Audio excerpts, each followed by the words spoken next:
Assalamualaikum warahmatullahi wabarakatuh. Materi ini adalah materi terakhir untuk mata kuliah Startma 2 semester ini mengenai uji hipotesis untuk yang melibatkan dua ragam, dan nanti di bagian kedua mengenai dualitas antara uji hipotesis dan selang kepercayaan. Oke, jadi yang pertama untuk hipotesis mengenai dua ragam ini masuknya atau dimanfaatkan ketika kalian memiliki sampel yang berasal dari dua populasi. Ya, sampel pertama berukuran N1, sampel kedua berukuran N2, masing-masing diasumsikan berasal dari sebaran normal dengan nilai pH tertentu tapi ragamnya berbeda. Jadi fokus kali ini ada pada ragam, tidak peduli pada nilai tengahnya. Jadi misalkan di sini diasumsikan ragam populasi sampel pertama itu sigma 1 kuadrat dan ragam populasi sampel kedua sigma 2 kuadrat. Populasi 1, populasi 2 di sini bisa saja mewakili respon dari perlakuan yang berbeda. Ya, ini populasi 1 misalkan diberi perlakuan pertama, yang kedua adalah populasi akibat perlakuan yang lain. Dan di situ ingin dibandingkan efek dari perlakuan tadi pada ragam khususnya, bukan pada nilai tengah lagi. Oke. Dan nanti dari sampel yang diperoleh, yang dipakai untuk menguji hipotesis mengenai kesamaan ragam atau mengenai ragam dua populasi ini adalah ragam sampel. Kalau dari sampel pertama, ragam sampel pertama S1 kuadrat, dari populasi kedua kita menggunakan ragam sampel kedua S2 kuadrat. Nah, uji hipotesis mengenai dua ragam ini juga ada dua seperti sebelumnya ya, bisa satu arah, bisa dua arah. Cuman untuk yang satu arah tidak harus dibagi menjadi ekor kiri, ekor kanan, tinggal dibalik saja jika kita membutuhkan yang sebaliknya. Tapi konsepnya sama. Kenapa? Karena di sini fungsinya adalah mendefinisikan bahwa salah satu ragam ada yang lebih besar daripada yang lainnya. Jadi misalkan seperti ini. Yang pertama, hipotesis alternatif ingin menyatakan bahwa ragam populasi 1 lebih besar daripada ragam populasi 2. Bagaimana jika terjadi sebaliknya? Tinggal diganti saja. Ya, tinggal diganti hipotesis alternatifnya ini, yang diletakkan di depan adalah yang sigma 2 kuadrat. Jadi tidak ada kebalikan seperti uji satu arah di nilai tengah ya. Ini bisa satunya lebih besar, satunya ada ekor kanan, ada ekor kiri. Jadi di sini hipotesis alternatif yang bisa dituliskan selalu kita coba sepakat selalu yang lebih besar. Jika kita ingin menguji yang sebaliknya, tinggal ditukar posisinya seperti ini.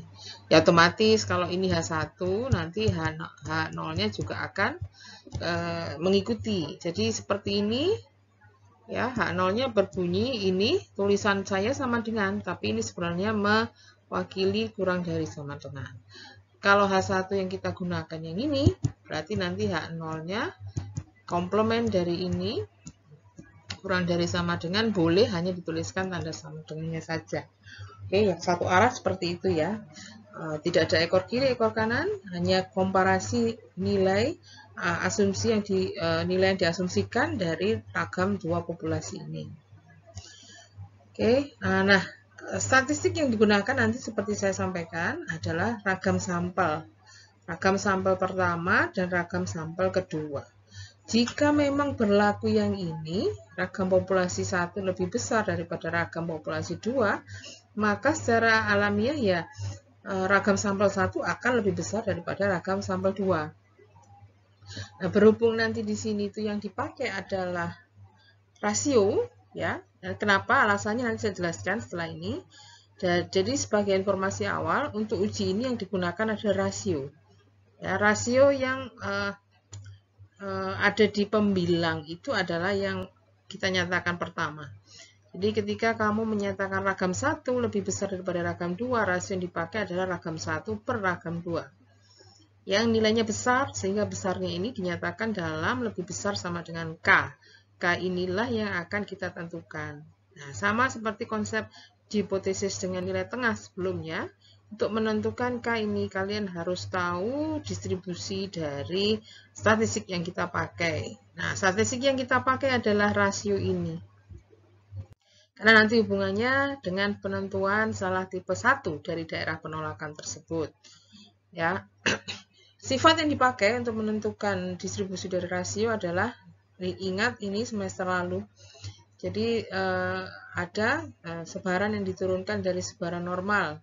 Sebaran K kuadrat namanya. Ini sebenarnya ada tambahan derajat bebas N1 min 1, di sini derajat bebas N2 min 2. Oke. Jadi di sebaran ini S1 kuadrat jika sendirian ya tidak dapat ditentukan distribusinya apa, tapi ketika sudah dikalikan N1 min 1 dan dibagi ragam populasinya akan berdistribusi K² dengan derajat bebas N1 min 1. Demikian pula dengan ragam sampel 2. Ketika dikalikan dengan N2 min 1, ukuran sampel derajat bebasnya, dibagi ragam populasi, akan berdistribusi K² dengan derajat bebas N2 min 1 ya, maaf, N2 min 1. N2 min 1. Oke. Kemudian, sesuai teori, ya, jika dua besaran ini kita rasiokan, tapi terlebih dulu dibagi dengan derajat bebas, jadi K² yang ini dibagi derajat bebasnya N1 min 1. K² yang ini dibagi dengan derajat bebasnya N2 min 1. Maka sebaran yang diperoleh adalah sebaran F dengan derajat bebas A dan B, di mana A-nya adalah ukuran sampel sampel pertama dikurangi 1, B ukuran sampel kedua dikurangi 1. Ya. Kemudian kalau dikembalikan ke bentuk yang di atas, K² pertama adalah N1 min 1 kali S kuadrat per sigma kuadrat dibagi, jangan lupa ini kan dibagi N1 min 1 per yang penyebut ini ya dengan pola yang sama, hanya saja derajat bebasnya N2 min 1. Dan di sini bisa kita lakukan cancel atau besaran yang sama di atas dan di bawah itu kita coret, sehingga sisanya hanya S1 kuadrat per S2 kuadrat ya, per sebenarnya benihnya begini toh. Nah, hanya saja setelah disederhanakan, diatur ulang, maka bentuknya menjadi yang saya tuliskan di sini. S1 kuadrat kali sigma 2 kuadrat naik, S2 kuadrat di bawah kali sigma 1 kuadrat. Yang depan adalah ragam sampel, yang ini adalah ragam populasi yang diasumsikan. Oke. Nah, jika H0 benar, sebentar saya bersihkan dulu. Jika H0 benar, maka ragam populasi diasumsikan sama. Di sigma kuadrat 1 sama dengan sigma kuadrat 2. Ya, jadi ragam populasi diasumsikan sama pada hipotesis misalkan, maka ini nilainya sama, yang menyebabkan saya bisa membuat pernyataan ini jauh lebih sederhana, hanya menjadi rasio 2 ragam sampel. Jadi inilah alasan mengapa daerah penolakan dari uji F tadi bunyinya adalah berdasarkan rasio ragam sampel. Ya, ragam sampel 1 dan ragam sampel 2. Ketika hipotesis yang digunakan adalah hipotesis yang menyatakan ragam 1 di alternatif lebih besar daripada ragam 2. Jika kamu nanti menguji yang sebaliknya, yang ragam 2 lebih besar dari ragam 1, ya nanti posisi sampel yang kedua yang ada di atas. Ya. Ragam sampel 2 dibagi ragam sampel 1. Jadi seperti itu ya.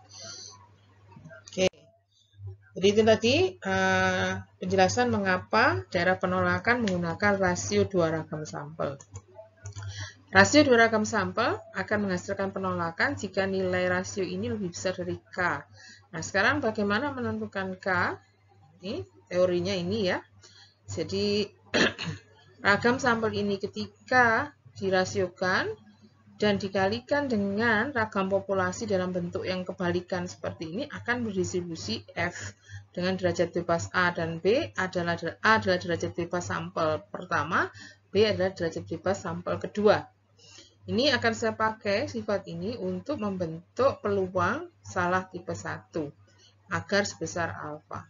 Jadi bunyinya peluang salah tipe 1 kita konsisten sejak dulu ya, sejak materi-materi sebelumnya, bahwa peluang salah tipe 1 adalah peluang bahwa statistik itu berada di dalam daerah penolakan ketika H0 benar. Statistik yang kita pakai tadi rasio 2 ragam sampel berada di dalam daerah penolakan berarti lebih besar sama dengan K, H0 benar berarti ragam populasinya sama. Oke, kemudian karena ini belum tahu distribusinya, kita harus mengacu pada sifat yang sudah ada. Ya, jangan hanya menggunakan rasio 2 sampel, tapi juga harus akomodir rasio dari ragam populasinya dalam bentuk yang seperti ini. Ya, jadi ada transformasi. Ya, transformasinya harus merubah seperti bentuk ini agar menjadi variabel F. Ya, jadi kita melakukan perkalian dari rasio ini dengan sigma 2 kuadrat dan sigma 1 kuadrat seperti ini. Yang dilakukan di kedua ruas kiri maupun ruas kanan. Sehingga K juga ikut dikalikan dengan ragam populasi 2 dibagi ragam populasi 1. Oke. Dimana setelah kita pastikan, maka ini bisa dinamakan F. Dengan derajat bebas AB seperti tadi ya. A itu derajat bebasnya sampel 1, B derajat bebas sampel 2. Yang ini seperti ini. Bahkan bisa lebih sederhana lagi ketika syarat ini kita akomodir. Ketika syarat diakomodir ini nilainya 1. Oke. Sehingga bunyi dari peluang salah tipe 1 untuk kasus kita ini bisa tereduksi menjadi ya peluang variabel F dengan derajat bebas AB lebih besar sama dengan K harus sama dengan alfa. Nah, bagaimana penentuan nilai K-nya? Jadi peluang salah tipe 1 yang semula seperti ini, peluang bersyarat, itu sebenarnya tereduksi menjadi bentuk ini saja. Sekarang tinggal mencocokkan bagaimana sifat sebaran F. Ya, ini saya coba gambarkan. Sebaran F ini mirip seperti chi-square, juga menjulur ya, dimulai dari 0, di mana posisi peluang atau peluang di dalam distribusi ini adalah luas kurva di bawah ya dengan batasan tertentu, luas di bawah kurva di bawah batas tertentu, dan posisi yang ada di tabel itu biasanya dari angka tertentu sampai ke kanan sampai tak hingga sana itu peluangnya disebut sebagai peluang ekor kanan yang umumnya dinyatakan dengan alfa. Nah, jadi kalau saya punya gambar seperti ini, saya boleh menyatakan bahwa peluang variabel F dengan derajat bebas AB, ya, saya boleh menyatakan seperti ini. Peluang variabel F dengan derajat bebas AB yang lebih besar dari, jadi ini variabel, ini titik, ya. Titik dinamakan FAB alfa. Di sini titiknya dinamakan FAB alfa. Alfanya ini sebagai petunjuk bahwa peluang di kanan titik ini seluas alfa atau sebesar alfa. Jadi alfa ini di dalam gambar ini merepresentasikan ya peluang di kanannya titik FAB alfa. Jadi FAB alfa ini titik ekor kanan. Ini variabel, ini titik. Oke, jika kita padankan keduanya, maka hubungan ini membuat kita bisa menyatakan bahwa ya titik inilah yang dimanfaatkan sebagai K batas daerah penolakan. Ya, jadi ketika kamu ingin menolak H0, gunakan K. Ingin menentukan penolakan H0, daerah penolakan H0, gunakan K yang bisa dipastikan dari tabel. Ketika atau pakai Excel ya, ketika kamu mendefinisikan peluang salah tipe 1 sebesar alfa, gunakan peluang ekor kanan. Jadi selama peluang di kanannya suatu titik di fungsi variabel f a, b ekor kanannya sebesar alfa, itulah K yang kita pakai. Ekor kanan ya. Oke. Contoh nih, contoh yang saya pakai untuk mengilustrasikan konsep tadi. Ini ada dua perusahaan, perusahaan B ya menyatakan bahwa ragam komponen mesin yang dia produksi ya lebih kecil daripada ragam yang diproduksi oleh perusahaan A. Dari perusahaan A diambil sampel 10, ragamnya sekian. Dari perusahaan B diambil sampel 20, ragamnya sekian. Klaimnya di sini menyatakan bahwa ragam komponennya B lebih kecil daripada ragam komponennya A. Ya, jadi di situ kalau saya mau pakai lebih besar, yang saya nyatakan harusnya begini kan? Oke, jadi itulah nanti yang digunakan di hipotesis alternatif. Dengan hipotesis 0 tentunya komplement, ya, karena kita mau membuktikan klaimnya tadi, mendukung klaim yang kita letakkan di H1. Ini saya tulis sama dengan, tapi pada dasarnya adalah kurang dari sama dengan. Oke, alfa 5%. Nah, dengan konsep tadi, rasio dari dua seragam sampel inilah yang akan kita pakai untuk membuktikan apakah klaim ini bisa didukung oleh hasil sampel berukuran 10 dari komponen A dan 20 dari komponen B. Nanti derajat bebasnya berarti 9 dan 19. Oke, nah hipotesis seperti tadi, ukuran sampel, nah daerah penolakan yang lebih besar sama dengan K, dengan derajat bebas 9 dan 19, periksa di, atau kalau nggak mau pakai tabel, pakai Excel itu ekor kanan, ya. Ekor kanan, di mana peluang di kanannya titik tertentu, inverse berarti, yang menyebabkan ekor kanannya sebesar 0,05 itu ada di titik berapa.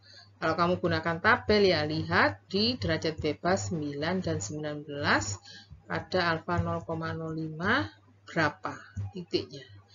Sudah saya carikan di sini di titik 2,42. Coba pastikan lagi. Berarti di situ ketika kamu mendapatkan ragam sampel 0,0003 untuk sampel di komponen A dan yang dari produknya B itu ragamnya 0,001, periksa rasio keduanya. Nilainya 3. Ya, dan 3 ini terletak di daerah yang lebih besar dari 2,42. Padahal lebih besar dari 2,42 adalah daerah penolakan. Berarti kesimpulannya apa?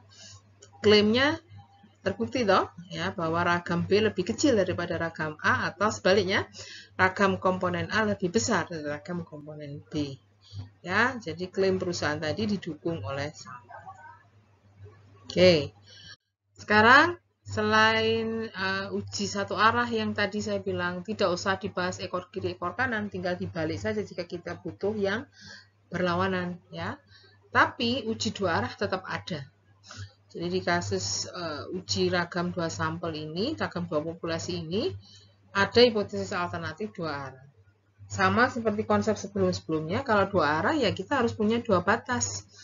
Karena ini, ya faktanya jika memang ragam populasi 1 tidak sama dengan ragam populasi 2, maka ada kemungkinan ragam sampel 1 lebih besar daripada ragam sampel 2, atau sebaliknya.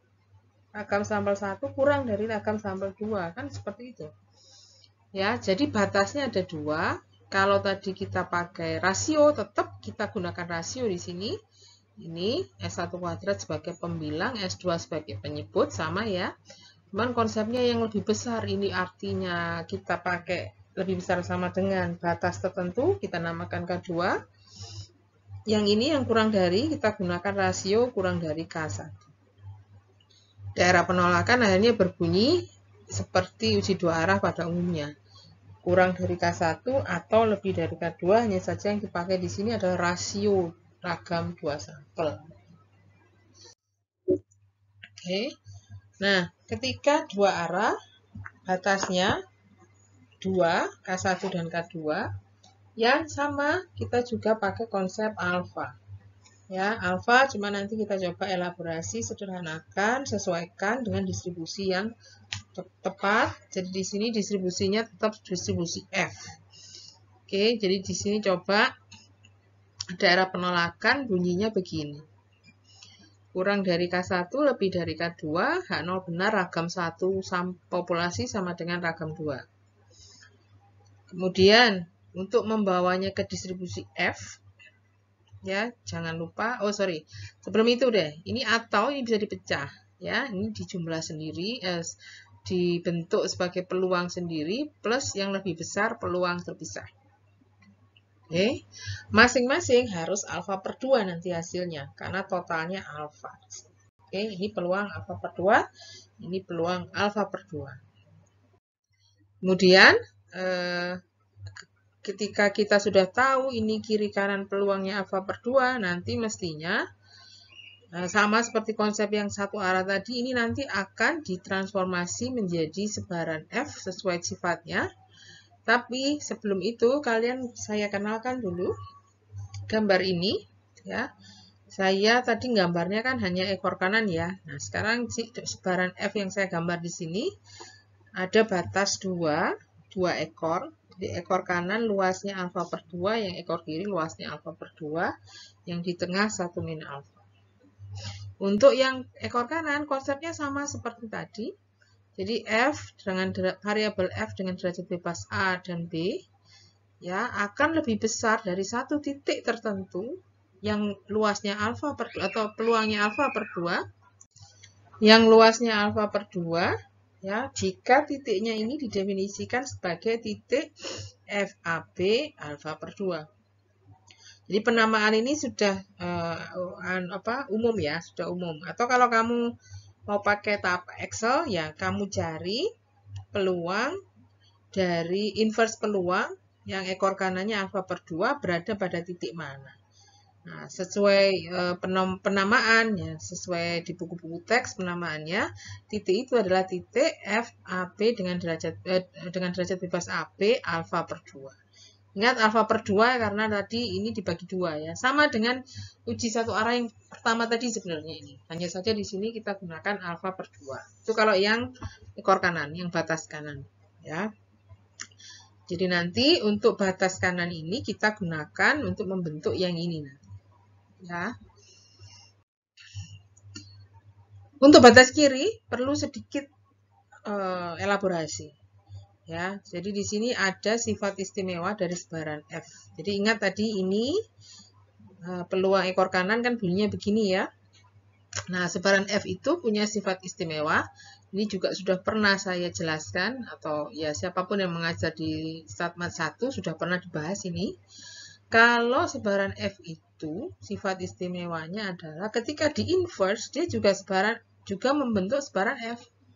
Variabelnya kita balik ditukar ya, bilang penyebutnya ditukar gitu. Jadi ini awalnya S1 kuadrat per atau rasio ragam sampel ragam populasi 1 dengan ragam sampel dan ragam populasi 2 ini per ya, dibagi itu distribusinya FAB. A itu derajat bebasnya sampel 1, B itu derajat bebasnya sampel 2.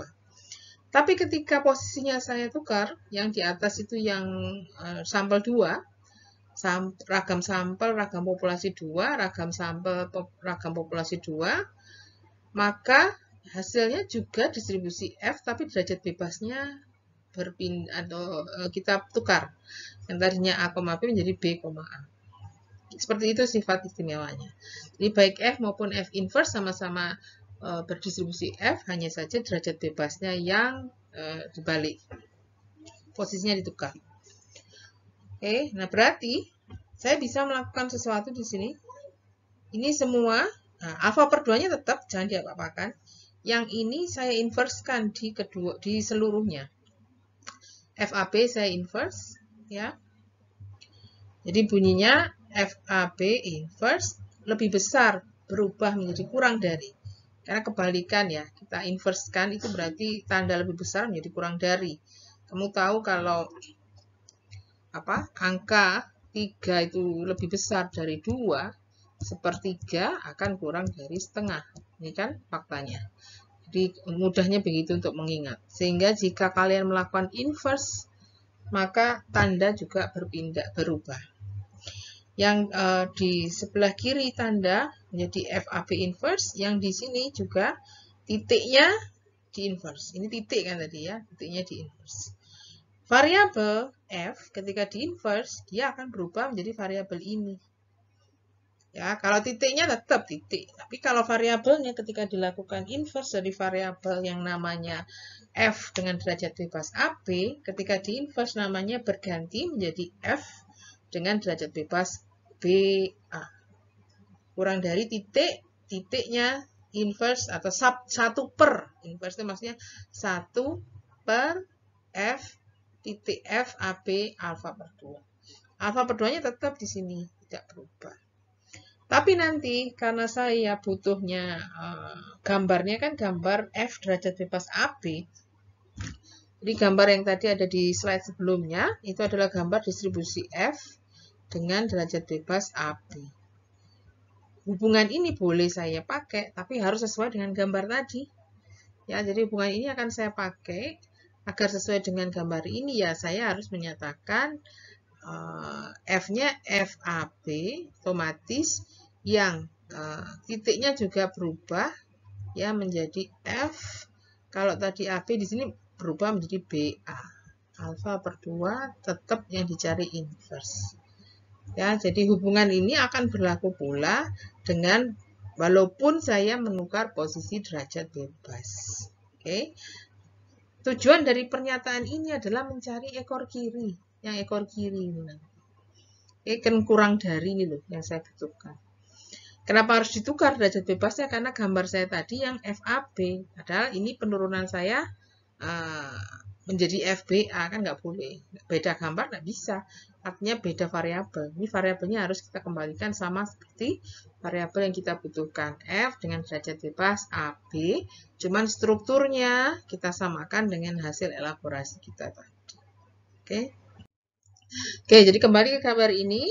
Kalau tadi yang ekor kanan sudah, oke. Sekarang kita berurusan dengan yang ini.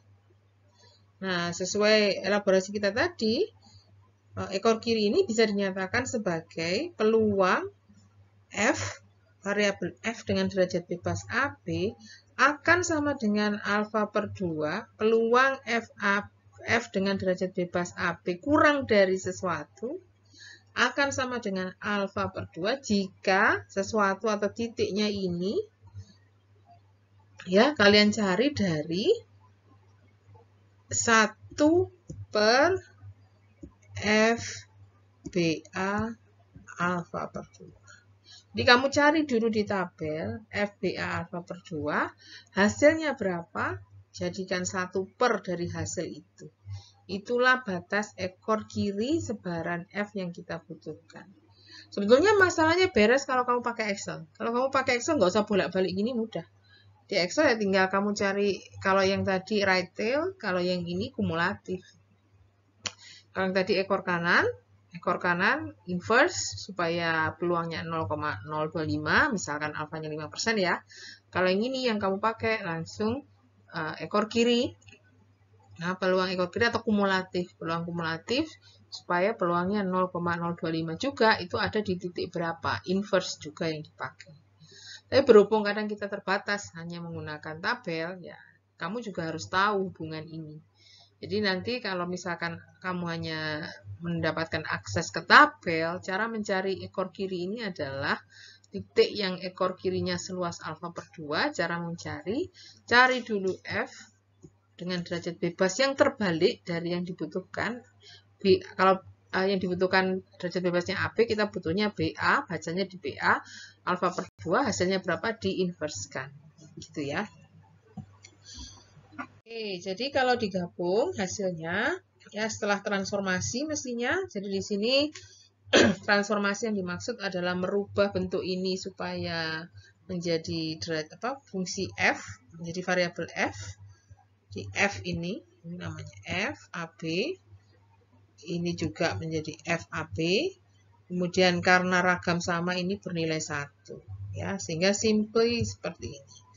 Di FAB kurang dari K1 dan FAB lebih besar K2, masing-masing di sini nanti alfa per 2. Oke, dengan teori tadi, Ya, untuk yang K1 kita gunakan hasil yang barusan, ekor kiri.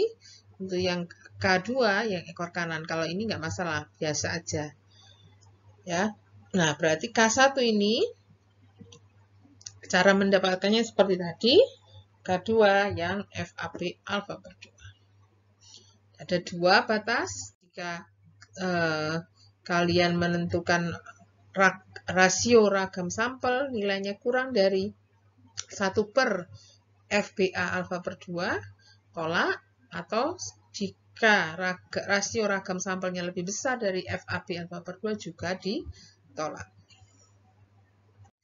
Ini contoh yang kita pakai untuk penerapannya. Saya masih pakai hasil yang tadi, hanya saja hipotesisnya saya ganti. Ya, kalau tadi hipotesisnya lebih dari ini saya pakai tidak sama dengan.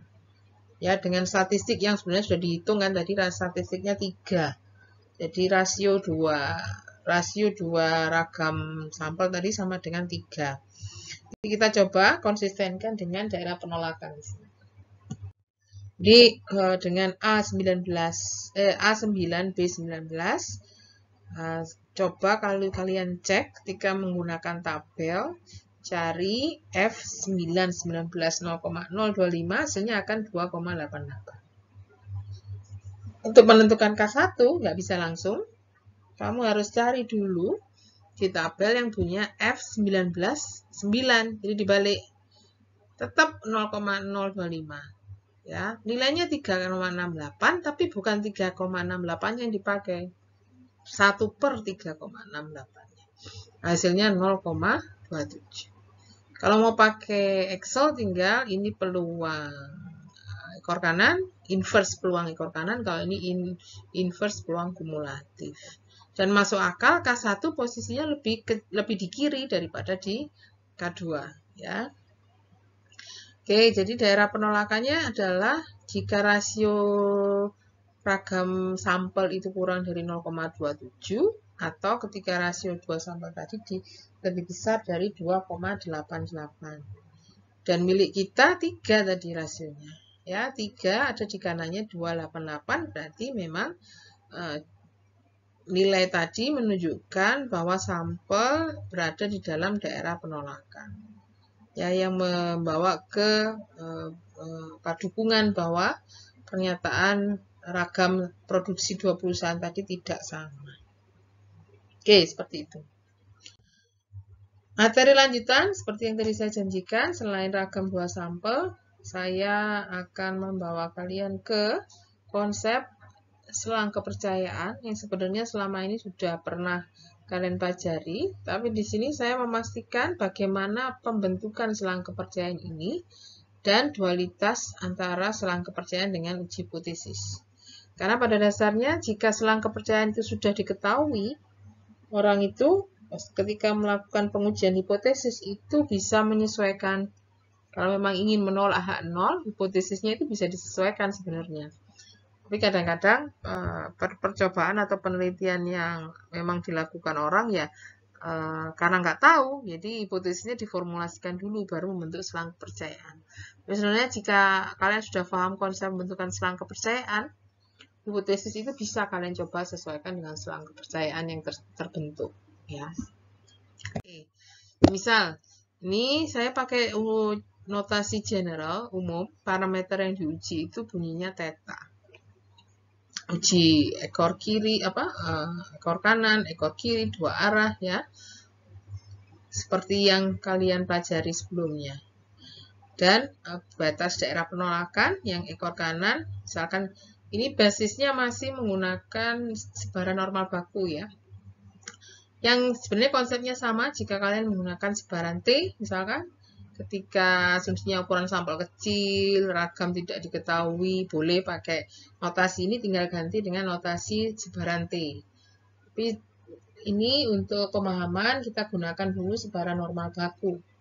Ya, untuk pemahaman, anggap saja kita bisa memanfaatkan sebaran normal baku.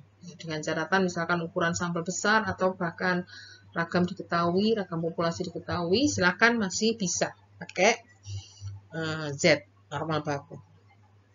Jadi yang ekor kanan tetap kita menggunakan konsep daerah penolakan theta topi, statistik yang dipakai nilainya lebih besar K. K-nya itu bunyinya parameter yang di H0 plus simpangan baku penduga kali Z alfa. Ekor kiri strukturnya sama, daerah penolakan tapi kurang dari. Ya, di sini yang tadinya K dibentuk dari parameter H0 plus, di sini jadi minus. Kalau uji dua arah, ya, uji dua arah jadinya ada dua batas K1 dan K2. K1, K2 tapi alfanya menjadi alfa per 2. Yang kiri dikurangi, yang kanan plus. Ya, itu yang kemarin kita pelajari. Oke. Nah, penentuan selang kepercayaan ini sebenarnya bisa mengikuti dari ujinya. Ya, jadi ketika kamu melakukan uji dua arah, sebetulnya dari situ bisa kamu bentuk selang kepercayaan bagi parameter yang seharusnya ada di H0.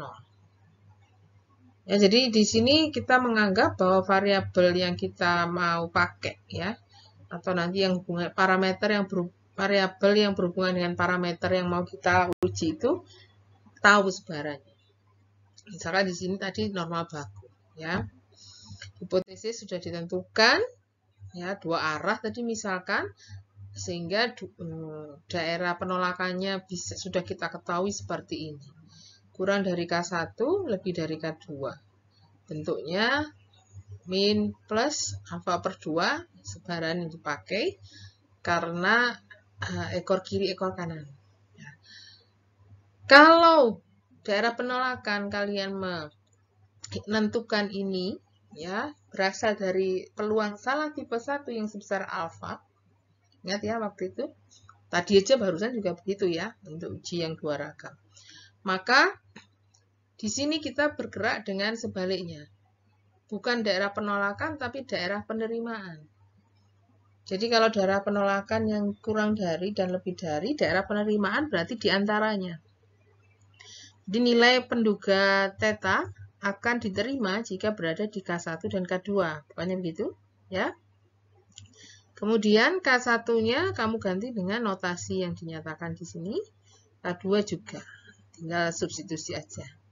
Nah, yang tadi saya bilang, kalau ini tadi dibentuk berdasarkan peluang salah tipe 1 sebesar alfa, karena daerah penerimaan ini komplement dari alfa, maka peluangnya akan sebesar 1 min alfa. Ya, ini komplement, bukan komplement dari alfa, komplement dari daerah penolakan. Jadi daerah penerimaan itu komplement dari daerah penolakan. Maka otomatis peluangnya juga komplement. Kalau ini tadi dibentuk berdasarkan peluang salah tipe 1 sebesar alfa, daerah penerimaan itu membentuk selang kepercayaan yang hasilnya 1 min alfa. Jadi selang kepercayaan itu sebetulnya dibentuk dari daerah penerimaan. Cuman ketika daerah penerimaan fokusnya ada pada statistik theta topi. Kalau selang kepercayaan nanti fokusnya ada nilai parameter theta 0. Jadi sekarang tugas kita adalah merubah bentuk ini supaya fokusnya bukan pada theta topi lagi, melainkan pada theta 0. Jadi sekali lagi dipahami, daerah penolakan dibentuk berdasarkan peluang salah tipe 1.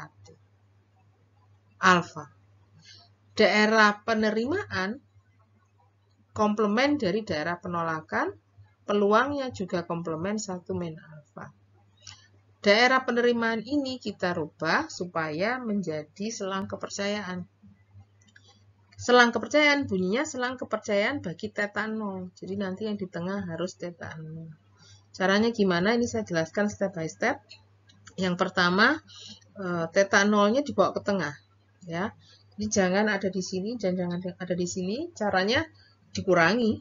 Jadi di sini dikurangi theta 0, yang tengah juga dikurangi theta 0, yang kanan juga dikurangi theta 0. Oke, ketika yang di kiri dikurangi theta 0, tinggal ini saja. Yang di kanan, yang di tengah, min theta 0, di kanan juga demikian. Ketika theta 0 dikurangi, ini tinggal ini. Oke, sama dengan 1 min alfa tetap tidak berubah. Oke, kemudian karena maunya theta 0 saja yang di tengah, ganti theta topi yang dipindahkan. Dihilangkan dari tengah. Sarannya sama, dikurangi juga. Jadi, min, ya. Ini semua min theta topi. Min theta topi yang di tengah hilang, min theta topi, ya. Jadi tukar posisi gitulah kira-kira. Ini dibawa ke tengah jadi minus, theta topi dibawa ke sana, ke kiri kanan jadinya juga minus. Oke. Jadi ini kesetaraan antara daerah penerimaan dengan peluang 1 mil alfa. Dengan ini sebetulnya sudah hampir jadi selang kepercayaan.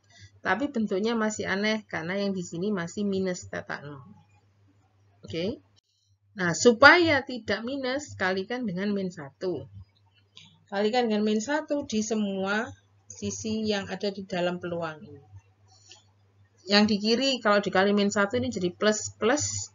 Ini jadi plus, ini jadi plus, ini jadi min. Dan jangan lupa tandanya. Ya, tanda ini akan berubah juga kalau dikalikan dengan negatif. Oke. Ini hasil perkalian dengan negatif. Kamu lihat, ya. Seperti yang saya bilang tadi. Nah, ini juga masih belum enak dibilang. Karena kalau kamu menyatakan sesuatu, misalkan peluang 5 lebih besar X lebih besar 3, ya, akan lebih enak menyatakan yang kecil dulu. Gitu.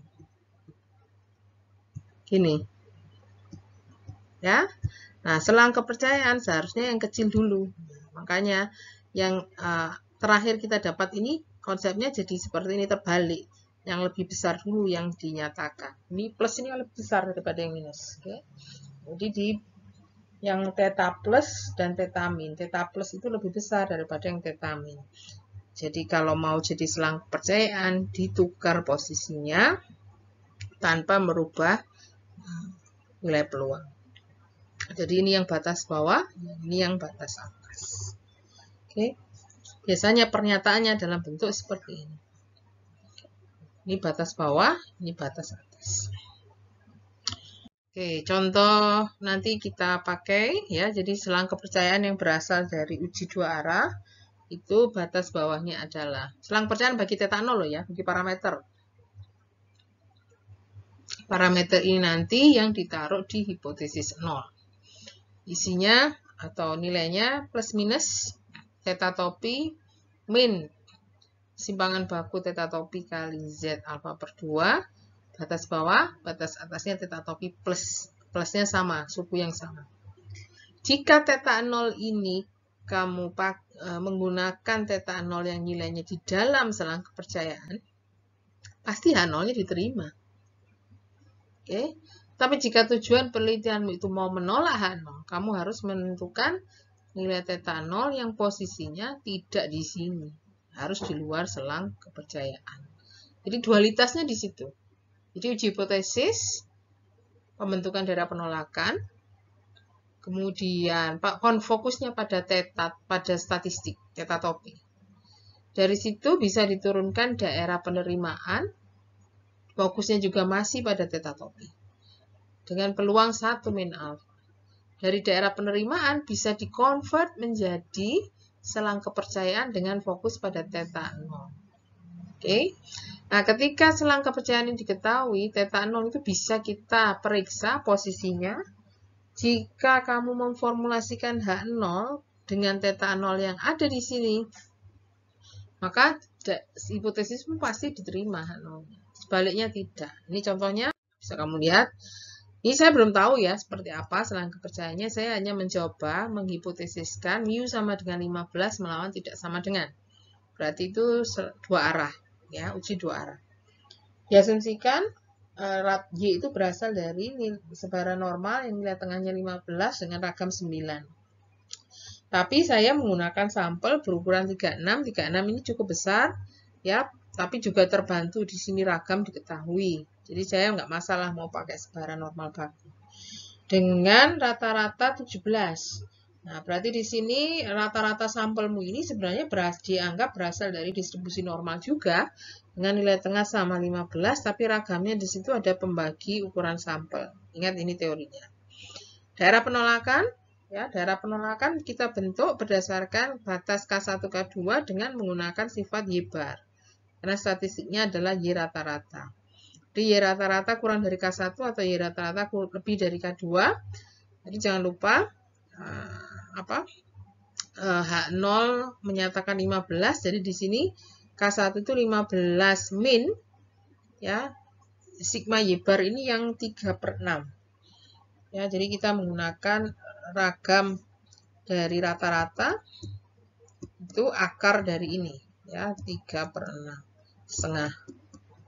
Jadi saya menggunakan ini sigma Y bar kali Z alfa per 2 itu setengah kali, ketika alfanya 5% ya berarti di sini Z-nya 1,96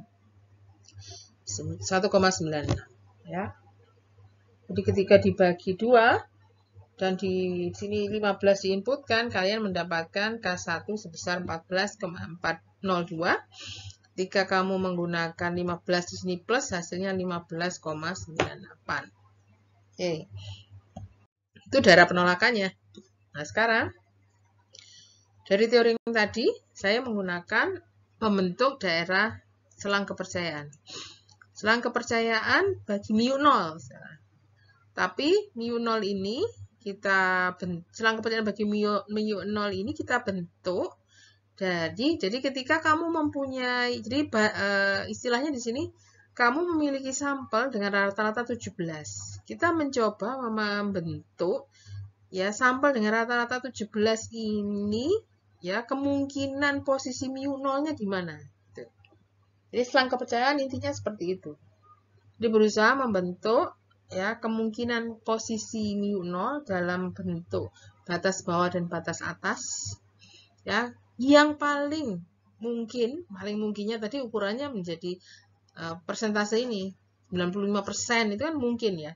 Selang kepercayaan 95%, berarti 95% di situ kemungkinannya paling mungkin, ya, sebagai asal dari sampel dengan rata-rata 17.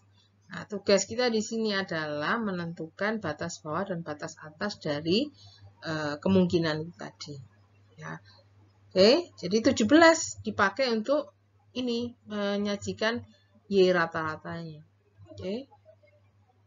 17 dikurangi setengah, 1,9. Nah, ini kan angkanya sama, ya, tapi kita pakai 17 dikurangi dan 17 ditambah. Oke, hasilnya 16,02 sampai 17,98. Nah, oke, jadi di sini interpretasinya, kalau rata-rata sampelmu 17, maka mu 0-mu itu 95% berada di antara 16,02 sampai 17,98. Kemungkinannya 95% berada di 16,02 sampai 17,98. Oke. 15 ada di sini enggak? Enggak ada kan, ya? Jadi 15 posisinya di kirinya 16,2. Itulah kenapa rata-rata sampel 17 ini kalau dihubungkan dengan daerah penolakan yang tadi ini, kesimpulannya akan tolak H0. Karena posisi mu 0-nya memang tidak memuat 15. Ya, jadi 17 itu tidak mungkin berasal dari mu 15. Karena 15-nya tidak ada di sini. Kemungkinannya mu-nya berapa? Di antara 16,02 sampai 17,98. Jadi kalau H0 membunyikan mu 15, ya pasti ditolak. Oke. Jadi ini mu 0,15 karena posisinya tidak dalam selang kepercayaan, ya.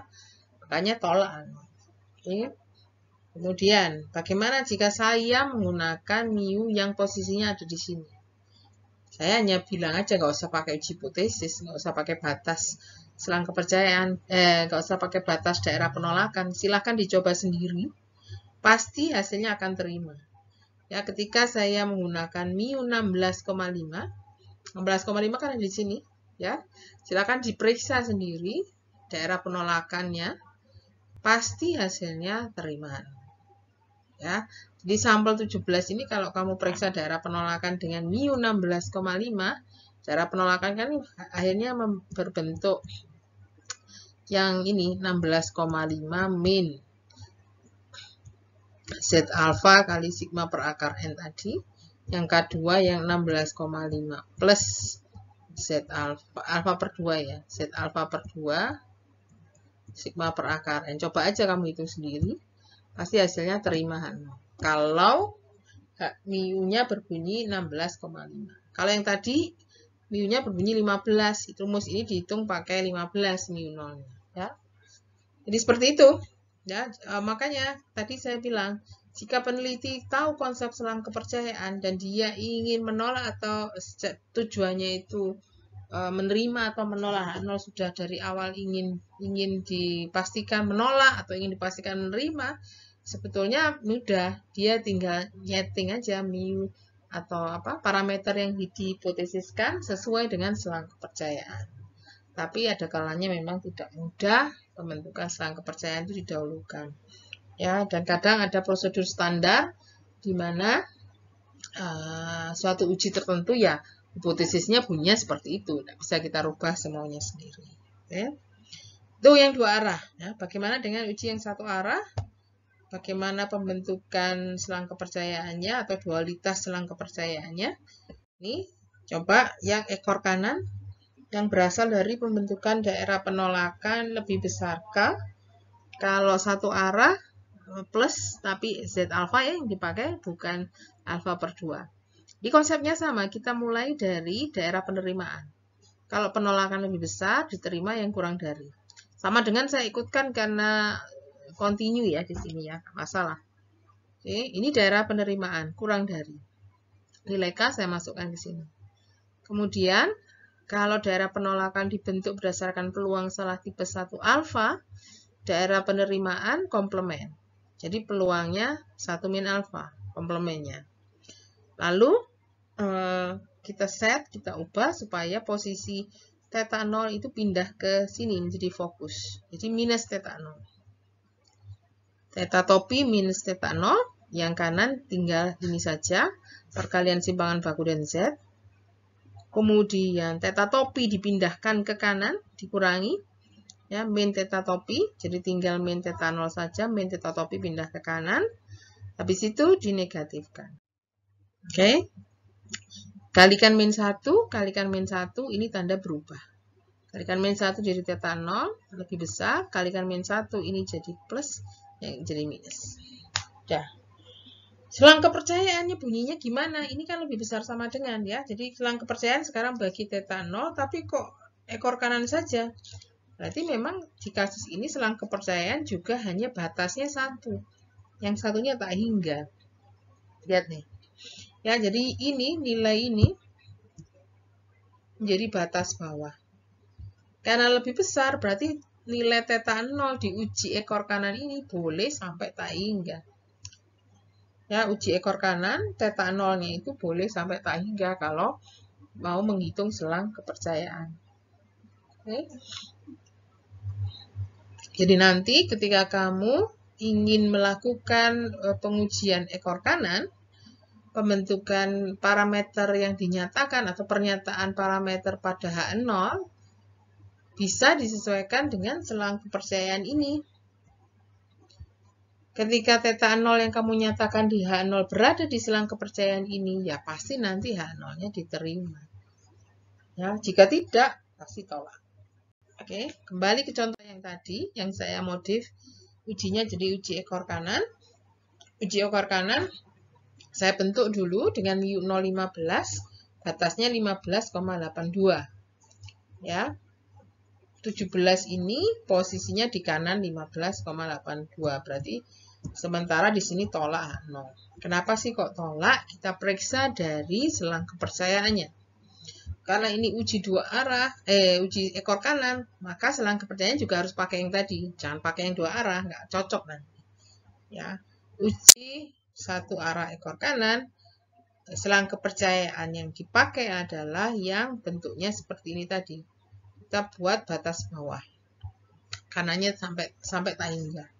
Ya, batas bawah dipakai untuk yang kita pakai adalah Y bar sama dengan 17 dikurangi ya, simpangan bakunya tadi setengah 3/6 akar n-nya 6 ya, kali Z alfa, kalau alfa per 2 tadi 1,96, kita pakai 1,64 di sini karena alfa. Di situ kelihatan bahwa batas bawah dari mu 0 atau selang kepercayaan bagi mu 0 atau bahasa lainnya tadi, ketika rata-rata sampelmu 17, maka 95% populasi asalnya itu memiliki rata-rata memiliki mu paling kecil 16,18. Oke, jadi ketika kamu memiliki rata-rata dengan angka 17, memiliki sampel dengan rata-rata 17, populasi asalnya itu 95% kemungkinannya berasal atau memiliki nilai paling kecil mu 16,18.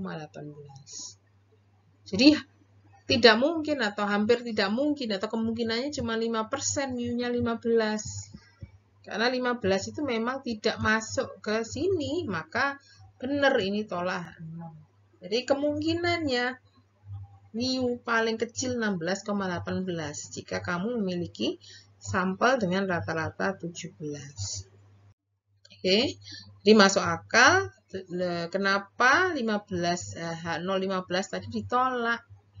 Ya, tapi jika kamu menggunakan misalkan mu sama dengan 16,5, 16,5 kan sudah di atasnya 16,18 ya, berada di dalam selang kepercayaan ini ya, dan dipakai untuk menguji yang ekor kanan. Nah, pasti diterima ini. Ya, silakan diperiksa sendiri ya, dengan daerah penolakan yang hitungnya disesuaikan dengan mu yang 16,5. Kalau tadi kan hitungnya pakai mu 15. Oke. Satu lagi, yang uji ekor kiri. Kalau dari sini mestinya kamu sudah mengikuti polanya. Sama, konsepnya ikuti aja. Prosedurnya sama seperti tadi. Nggak usah saya jelaskan detail ya. Ujungnya nanti kalian akan mendapatkan selang kepercayaan yang hasilnya menjadi minta hingga sampai batas tertentu. Jadi untuk uji alternatif ekor kiri, selang kepercayaan ini nanti akan memberikan batas atas bagi parameter theta 0-nya.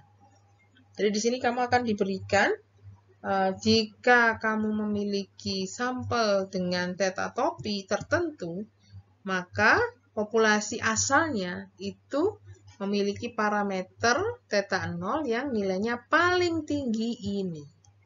Bisa sampai atau mulai angka kecil sampai sebesar ini. Ini batas atas. Mulai angka kecil sampai batas atas nilai ini. Ya. Jadi nanti ketika memformulasikan hipotesis 0, hipotesis 0 yang menyatakan theta 0 angka-angka dengan nilai terbesar ini, maka masih akan diterima. Tapi ketika hipotesis 0 itu menggunakan theta 0 yang sudah di atas angka ini, maka pasti ditolak. Oke. Ini contoh saya, ekor kiri. Stop ya, saya pakai tetap menggunakan rata-rata sampel 17 tadi, batas, tapi di sini kali ini uji ekor kiri ya, sehingga batasnya daerah penolakan itu adalah rata-rata yang kurang dari 14,18. Nah, lihat di sini. 17 posisinya tidak kurang dari 14,18. Di sini 17,18 ternyata terima 0. Nah, kita periksa, loh kok jadi terima ya di sini, mengapa? Mengapanya ini terjawab ketika kamu membentuk selang kepercayaan dengan konsep selang kepercayaan yang berasal dari uji ekor kiri tadi, ya, dan kamu membentuk batas yang mulai minta hingga sampai angka terbesar, nilai maksimum bagi mu 0. Atau dengan kata lain, kamu berusaha mencari jika rata-rata sampel sampel dengan rata-rata 17 ini berasal dari mu 0 berapa sih? Ya, yang konsepnya uji ekor kiri mu 0-nya berapa? Tadi pembentukannya mu 0-nya itu 95% berada di nilai minta hingga sampai batas atas tertentu yang nilainya kita hitungkan di sini 17,82. Ya. Jadi rata-rata sampel 17 ini sangat mungkin berasal dari populasi dengan MIU paling besar 17,82. MIU paling besar 17,82. Nah, terlihat kan dari situ mengapa terima H0? Karena MIU paling besar 17,82, berarti 15 kan masih masuk. Makanya terima H0. Ya. Jadi di sini penjelasannya karena 17 tadi itu sangat mungkin berasal dari MIU 15, atas-atasnya soalnya 17,82, makanya terima H0. Oke, namun jika saya memformulasikan MIU-nya 18 ini masuk kategori yang tidak mungkin, cuma 5% kemungkinannya. Ya. Populasi dengan MIU 18 itu kemungkinan kecil memiliki rata-rata sampel 17. Makanya di sini hipotesis ini pasti membawa ke penolakan. Oke, jadi seperti itu materi terakhir di mata kuliah Statma 2 ini. Silakan dipelajari atau dicoba dicerna dulu. Jika ada yang perlu ditanyakan, bisa disampaikan nanti di sesi diskusi. Atas perhatiannya, terima kasih. Assalamualaikum warahmatullahi wabarakatuh.